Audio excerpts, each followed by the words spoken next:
Vous aimeriez changer la dynamique de votre famille ou encore dans un groupe si vous êtes intervenant?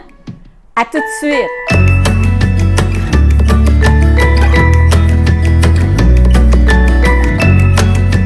Bonjour, Monique Desjardins pour parents de famille conscients et bienveillants. Habituellement, je ne suis pas pour les trucs, mais ici, c'est un truc qui fonctionne très bien. C'est sûr et certain qu'il y a beaucoup de facteurs qui viennent influencer parce que j'ai beaucoup de retours de parents. Alors, ce qu'il faut comprendre, c'est que dans un groupe ou dans une famille, d'accord, la façon dont ça fonctionne, c'est que nous avons une hiérarchie dans notre cerveau. On a une hiérarchie intérieure, une hiérarchie sociale, d'accord? Alors, ce qui veut dire que c'est une échelle, hein? Une hiérarchie. Ce sont des individus qui sont placés les uns au-dessus ou en dessous des autres. D'accord? Alors, c'est une hiérarchie naturelle parce que les humains, nous sommes des mammifères. Puis si vous regardez, si vous étudiez soit les primates, n'importe quel mammifère, ils fonctionnent par hiérarchie. D'accord? Puis la hiérarchie, j'en parle dans mon article aussi, reprogrammer, profiter de l'été pour reprogrammer votre cerveau parce que c'est relié à la fierté sociale, au rang social, puis c'est directement relié avec la sécrétion de sérotonine dans notre cerveau. La sérotonine, c'est ça, c'est un des neurotransmetteurs qui nous apporte beaucoup de bonheur. Alors, c'est ce qui fait que on va être porté des fois à consommer pour monter dans la hiérarchie sociale. C'est aussi fou que ça. Alors, dans une famille ou dans un groupe, que ce soit à la garderie ou à l'école, bien, si on enlève un enfant ou qu'on en ajoute un, toute la dynamique du groupe va se bouleverser, va se changer, va se transformer et ce sont les conflits, comment les conflits vont se résoudre, qui va faire que la hiérarchie va se reformer.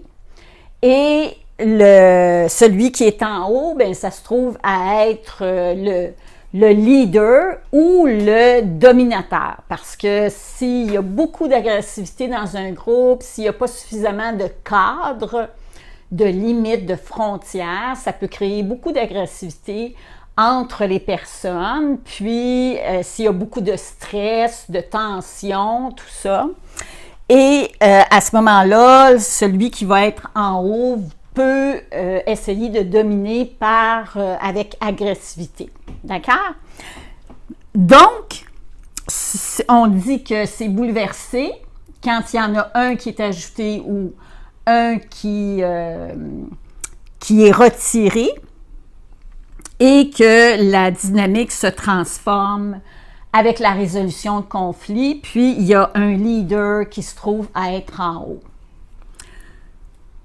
Alors, si nous donnons beaucoup de négatifs au leader qui se trouve à être en haut, bien, lui, il va faire exactement la même chose avec sa fratrie, d'accord? Très souvent, dans une famille, ça va être l'aîné qui va être en haut, parce que, bon, même s'il n'a pas de privilèges en tant que tels qui vont être explicites, le fait d'être un aîné dans une famille, bien, il y a beaucoup d'implicites, de non-dits, qui, quand même, dans nos comportements, vont faire que l'aîné va se mettre en haut. D'accord? Alors, habituellement, c'est l'aîné. Donc, si on donne beaucoup de remarques négatives, qu'on dévalorise, qu'on va le punir fréquemment, puis que l'enfant manque d'estime de lui-même, est dévalorisé, etc., bien, il va faire de même, d'accord? Parce que la dynamique, hein, c'est toujours un système.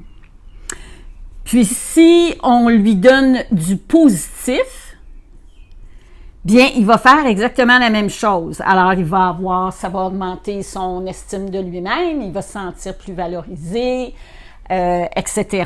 Donc, c'est ce qu'il va faire, d'accord? Alors, le truc, bien, c'est ça, c'est de donner du positif. Alors, puis, vous le savez, sur mon site, si vous vous inscrivez, vous allez avoir accès à une liste de qualités.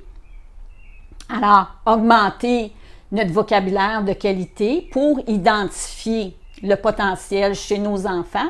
C'est toujours fantastique, c'est un point fort d'une famille. Et à ce moment-là, bien, on est capable de dire, supposons Mathieu, tu as fait preuve de générosité ici, tu as partagé avec ton frère, ou encore Mathieu, as-tu vu comme tu es collaborateur, tu m'as aidé à sortir les sacs d'épicerie de la voiture. Mathieu, tu es vraiment, as-tu vu, tu es responsable, tu as fait le ménage de ta chambre, tu deviens de plus en plus ordonné. Alors, voyez-vous, de mentionner tout ce qu'il fait de positif. Alors, c'est ça, hein, la conscience, c'est de s'arrêter et de regarder tout ce que l'enfant fait de bien et le nommer. Puis, on le nomme, mais toujours avec un ressenti au niveau du cœur, parce que sinon, c'est des mots, d'accord? C'est des mots qui volent et on n'est pas crédible. Alors, on sait très bien que des fois, on peut dire des choses, mais dans le fond, on ne les ressent pas, on n'est pas convaincu. Alors, c'est important, mais c'est sûr qu'il faut commencer quelque part. Donc, au départ, on va, même si on n'est pas convaincu, on peut le faire. Et plus on va le faire, plus on va s'habituer, puis mieux on va le faire. D'accord?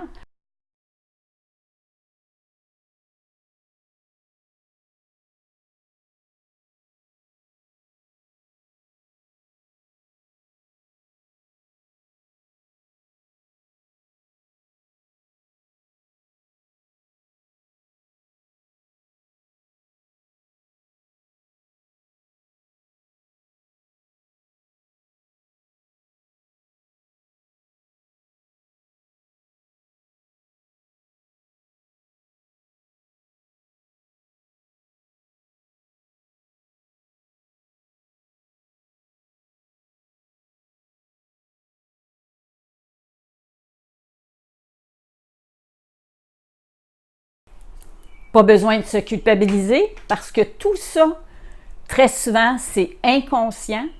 On en apprend de plus en plus, on met en conscience de plus en plus avec les neurosciences, mais on fait du mieux qu'on peut, puis on est bon. À la prochaine!